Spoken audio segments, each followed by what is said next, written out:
Diagrammi tüübi muutmise jaoks on kõigepealt vaja slaidi peal topeltklõpsuga diagramm aktiveerida, et ta oleks töörežiimis.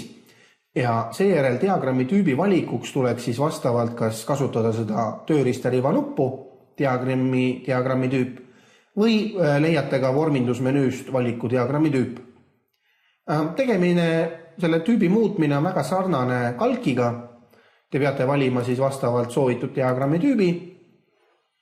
Ja kui see tüüp on valitud, klõpsate sobib. Nii et nii lihtne see diagrammi tüübi muutmine ongi. Ja seda on võimalik ja seda on lubatud teha igal ajal, aga mida peaks siis jälgima on see, et diagrammi tüüp sobib ka nende andmete jaoks, mida te soovite visualiseerida.